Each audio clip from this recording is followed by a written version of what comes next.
Hi guys! So it just dawned on me that the promo, there's been a lot of little sneak peeks and promos and stuff, but the main promo for Pretty Little Liars Season 6B aired at the start of November and I never made a video about it. Which is insane considering the fact that I reviewed the show every week while it was on and made theory videos and talked about it all the time. I don't know why I forgot to make a video on the promo because it was really good. So I figured that today I would just rewatch the promo on camera and then talk about it. So the show does not start back until January, but we are getting a special, I think it's this week or it might be the week after, talking about what's going to happen in 6B and giving maybe a little bit of hints and clues, and it's going to chat to the actors, including the mums, to find out how they got out of the basement as far as I'm aware. So I think that that should be quite good. And also I'm just really missing it because I can't believe that it's really weird actually, because it was August when the show, when the finale aired, which feels actually kind of weirdly like ages ago, but at the same time I remember thinking when it finished like, oh, January's so far away, and now it is nearly the end of November and January's not so far away anymore. But I'm not going to get bogged down in talking about how quickly time passes because that's for another video, and for now I'm going to rewatch the promo. After 130 episodes, countless theory this winter, Pretty Little Liars flashes forward. Oh, and now everyone's got mixed emotions. A lot of problems that the girls are having to deal with. Who do you think I am? Get out! Now!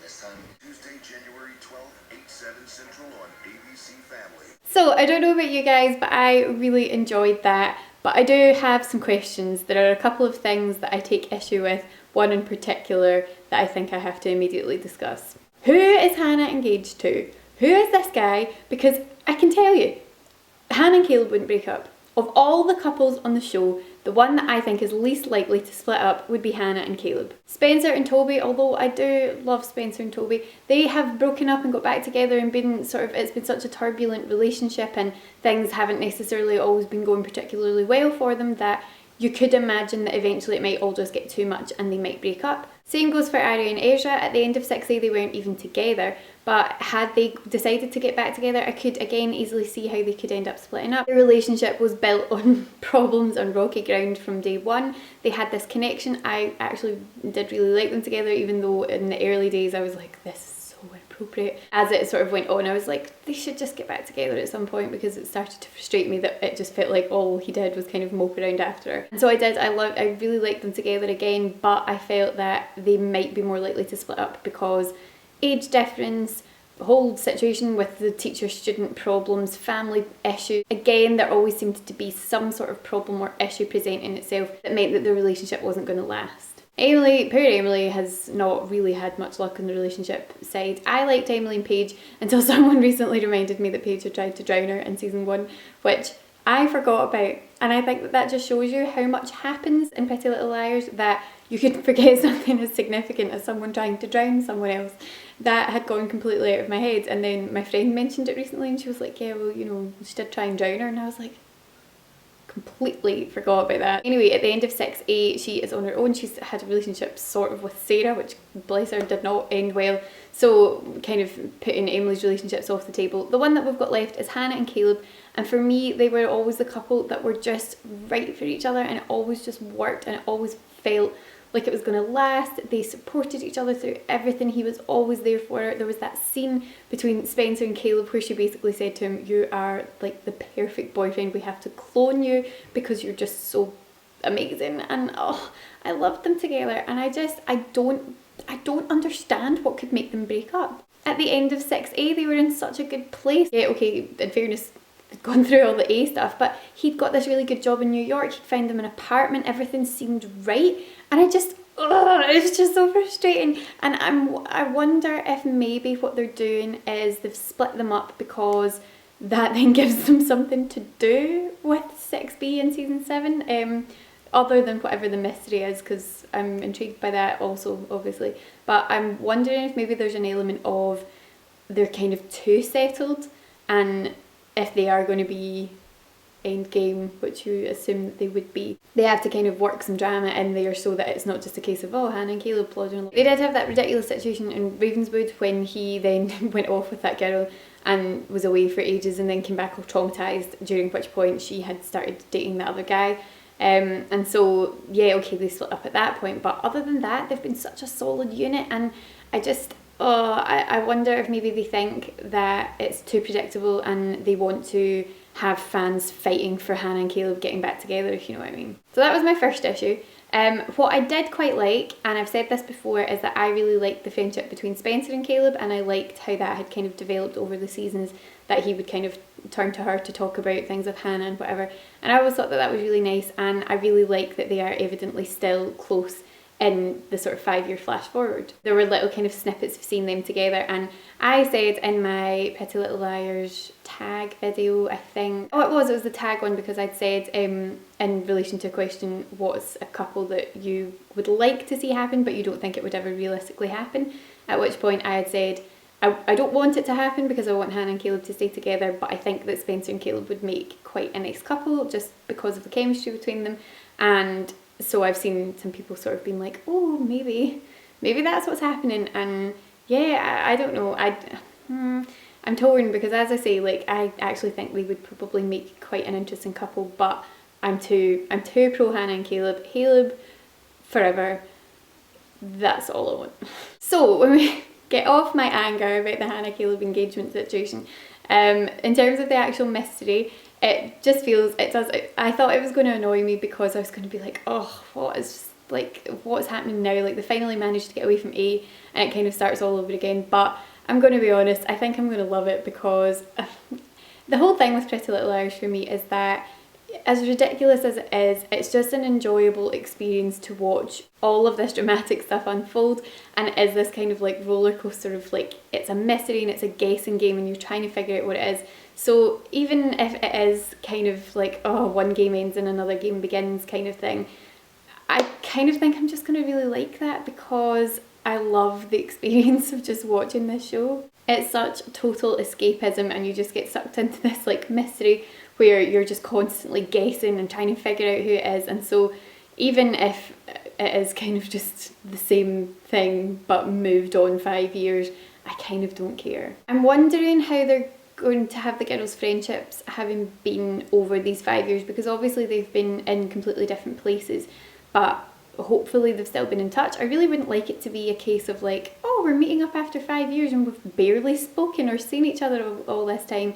I would kind of want it to be, because I don't think that would be all that believable, you kind of want it to be that they meet up and it's not like, oh, let's catch up on your life, what have you been up to? You kind of want it to be like, like when they're seeing Hannah's engagement ring, which obviously she's shown to them, you want it to be like, I'm so excited to finally see it in person, rather than like, oh, you're engaged. Like, obviously they'll know she's engaged, but you know what I mean? Like, I just don't want it to feel like they've had virtually no contact for 5 years, because I don't think that that would be believable. Angry Asia, I enjoyed. I know a lot of people find that particular moment quite funny, when he just kind of cracks and screams at them to get out. But I am actually excited for that, because I think that Ian Harding's actually a very good actor when he gets the chance, because when he was playing like creepy evil Asia in season 4, and it was that lead up to Arya finding out, I thought he played that so well, because he was so creepy, and he went from being a character who I actually really liked and who seemed like, although he was having an inappropriate relationship with a student, he did seem like a nice guy. He went from that to like completely horrifyingly creepy, and I thought that he played that really, really well, and he hasn't really had much of a chance to do anything like that throughout season 5 or the first half of season 6, because it all kind of felt like all of that time he was just sort of redeeming himself for what he'd done to Arya and wanting to kind of get back in her good books, I guess. So it felt like he was just constantly kind of like moping around, or like sitting like talking about Arya or talking to Arya, and never really getting a chance to do anything different. And I'm quite looking forward to seeing that, because as I say, I think he played it very, very well when he got the opportunity to be evil Asia. I think I like the fact that Alison and Cece are kind of close. I do think that it's believable that Alison would want to be there for her sister, and even believable that she would ask the other girls to lie for her, because let's be honest, Alison's had no problem with lies in the past. So I do kind of get why she'd be asking them to kind of give Charlotte the benefit of the doubt, but it is putting them in a horribly awkward position. And you just, if they do lie, which I think from what I've got from the trailer, they do lie and say that they're okay with her, have they learned nothing from the past? Have they learned nothing from the fact that if you start a lie, it snowballs and turns into something much bigger and messier and uglier and you can't contain it, and then before you know it, you're trapped in the basement of a doll's house about to be killed? Feels like something they maybe should have learned, but then we wouldn't have a show if they had. I really don't know who this is going to be, because we've seen from other trailers and promos that it's he's here, or like he's coming for us kind of thing. It's like, who's he? Is it Andrew? Maybe it's Andrew, because see, this is what's going to happen again. I'm just going to sit and start like naming random characters, as was my life when I was reviewing the first half of the season. But I mean, I don't know. Who could it possibly be now?